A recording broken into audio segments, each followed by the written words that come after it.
raha ny makasika ny fifidianana lehibe ny faritra sy ny mpanolosain'ny faritra kosa indray dia nanambara ny Prime Ministre Ampernas amin'izao fotoana izao fa na dia efa nisy aza ny fotoana dia ny volana Jona zany ho avy izao no fotoana nomen'ny Prime Ministre teo aloha anatanterahana izany fifidianana izany dia ambava fotsiny ihany zany raha ny fanazavana nentin'ny Prime Ministre Ampernas amin'izao fotoana izao.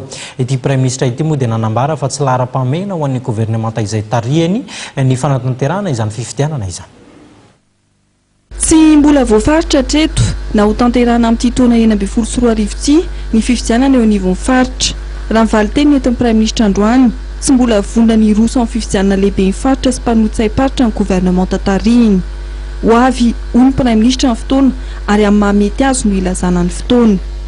Raha sehivina nandritra ny dinika ny araka tamin'ny vondrona Europeanina teny Alarobia no nilaza ny Prime Ministre teo aloha Ravelonarivo Jean fa ny volana Jona no hanaovana ny fifidianana lehibe ny faritra sy ny mpanotsay-paritra. Tety andro izay tsy ofisaly ny vaomera maleo tena misana fifidianana izay milaza fa miandry ny fanapa-kevitra avy amin'ny gouvernemanta mikasika ny tety andro hanatotosana ny fifidianana lehibe ny faritra sy mpanotsay-paritra. Ny CENI izay vao namoaka ny atotatany isa farany momba ny isan'ny mpifidy voasoratra ao amin'ny listim-pifidianana ampiasaina amin'ny fifidianana ao anatin'ny vanim-potoana ny 15 aprily 2024 hatramin'ny 15 aprily 2024. Mahatratra 797 alina CENI tsy valy-tapitrisa no isan'ny mpifidy ao anatin'ny listim-pifidianana farany.